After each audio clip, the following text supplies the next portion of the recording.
দেখো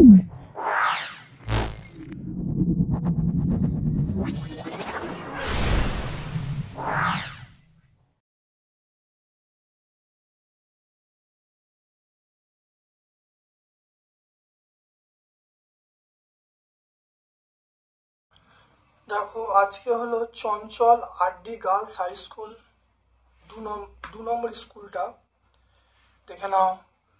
এখানে দেখো বলা আছে আলো ড্যাশ বরাবর চলাচল করে, এটা অপশানে সরলরেখা চলাচল করে। বাল্বের ফিলামেন্ট তৈরি হয় টাংস্টেন দিয়ে। পৃথিবীর সমগ্র শক্তির উৎস আমরা সূর্য বলবো। ইলেকট্রিক কলিং বেলে ব্যবহার করে তড়িৎচুম্বক। পরিবেশ বান্ধব শক্তি নয়, জীবাশ্ম জ্বালানি থেকে শক্তি, পরিবেশ বান্ধব শক্তি নয়। দিকদর্শী ধর্ম আছে, আমরা বলবো ম্যাগনেটাইটের দিকদর্শী ধর্ম আছে। তারপর চলে এসো সৌরকোষের দুটো ব্যবহার লিখতে বলছি। সৌরকোষের ব্যবহার দেখো, আমরা solar light, solar cap, solar কুকারে আমরা ব্যবহার করি সৌরকোষের ব্যবহার। তারপর দেখো মটর গাছের মূলে যে অণুজীব থাকে তার নাম হলো রাইজোবিয়াম। এলইডি পুরো অর্থ দেখে নাও।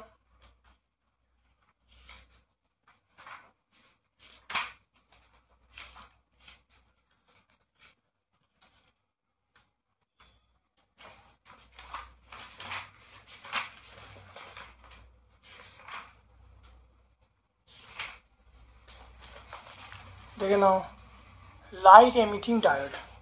এলইডির পুরো অর্থ লাইট এমিটিং ডায়োড।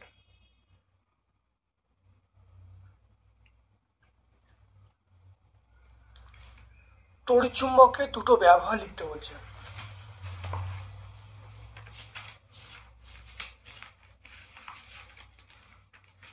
দেখো তড়িৎচুম্বকের ব্যবহার দেখো লাউড স্পিকারে ব্যবহার করতে, সাইকেলে, ডায়নামোতে, ইলেকট্রিক মিটারে এগুলো ব্যবহার করা যায়।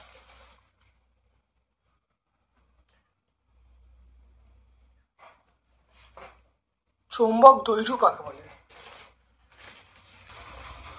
দেখো চুম্বকের দুই মেরুর মধ্যবর্তী দূরত্বকে আমরা চৌম্বক দৈর্ঘ্য বলবো।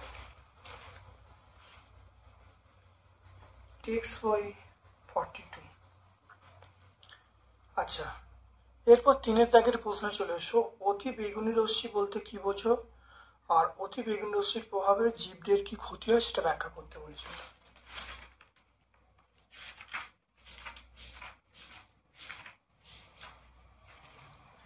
দেখে নাও অতি বেগুনি রশ্মি, দেখে নাও অতি বেগুনি রশ্মি এক ধরনের আলো, যেটা ইংরেজিতে আল্ট্রাভায়োলেট রেডিয়েশন বলা হয়। এর শক্তি দৃশ্যমান আলোর থেকে বেশি হয়, জীবন্ত কোষকে নষ্ট করে দেয়। সরাসরি চোখে পড়লে চোখের লেন্সে ক্ষতিগ্রস্ত হয়, রেটিনার ক্ষতিগ্রস্ত হয়, চামড়ার ক্যান্সার হতে পারে। ঠিক আছে। তারপর চলে এসো আলোর প্রতিফলনে চিহ্নিত চিত্র অঙ্কন করতে বলছে। আপাতিত রশ্মি, প্রতিরশ্মি বিভিন্ন অংশগুলি দেখাতে বলছে। দেখে নাও এই চিত্রটা আঁকতে হবে, এঁকে তাকে এখানে সংজ্ঞা দিতে হবে। কার সংজ্ঞা বলেছে? এগুলো বলেছে যে দেখে নাও এখানে আপাতিত রশ্মি, প্রতিফলিত রশ্মি এগুলো চিহ্নিত করতে বলেছে। দেখে নাও এটা, এই ছবিটা আঁকে চিহ্নিত করলে উত্তর হয়ে যাবে। তারপরে চলে এসো 4 দাগের প্রশ্ন চলে এসো। পরাগ মিলনের সমস্যাগুলি ব্যাখ্যা করতে বলছে। পরাগ মিলনের সমস্যাগুলি,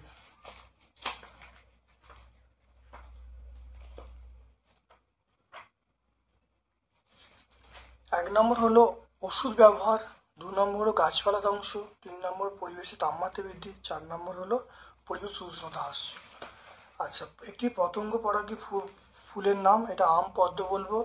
আর এটি সরস ফল আমরা কি বলবো? আম বলবো। তারপর চলে এসো বিয়ের দাগের 4 বিয়েরটা, কিভাবে বোঝা যাবে যে চুম্বকের দিকদর্শী ধর্ম আছে।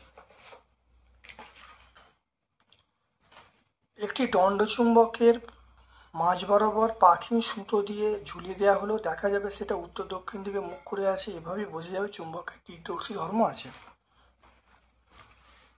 তারপর দেখো একটি চুম্বককে সমান 5টি ভাগে ভাগ করা হলো, কটা মেরু পাওয়া যাবে? দেখে নাও একটি চুম্বককে যদি 5টা ভাগে ভাগ করা যায় তাহলে মেরু পাওয়া যাবে 5 × 2 মানে 10টি। দেখে নাও 10টি মেরু পাওয়া যাবে। তারপর দেখো ফিউজ সার্কিটে কী কাজে ব্যবহার করা হয়, আর বৈদ্যুতিক ইস্ত্রিতে আমরা নাইক্রোম তার ব্যবহার করি। তাহলে ফিউজ কি দেখে নাও 61 পেজে দেখে নাও। ফিউজ কাকে বলে দেখে নাও। ফিউজ কাকে বলে, কেন ব্যবহার করা হয়?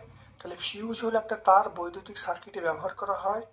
অতিরিক্ত কারেন্ট ঘরে এলে এর মধ্যে দিয়ে যায়, ফলে ফিউজ তারটা গলে যায়, গলে গিয়ে দামি যন্ত্রপাতিগুলোকে নষ্ট হওয়ার হাত থেকে রক্ষা করে। তারপরে চলে এসো ইলেকট্রিক ইস্ত্রিতে আমরা নাইক্রোম তার ব্যবহার করি। 4টি অচিরাচরিত শক্তি উৎসের নাম, সেটা সৌরশক্তি, বায়ুশক্তি, জোয়ার ভাটা শক্তি আর মাটির নিচের শক্তি। সৌরশক্তি, বায়ুশক্তি, জোয়ার ভাটা শক্তি, মাটির নিচের শক্তি।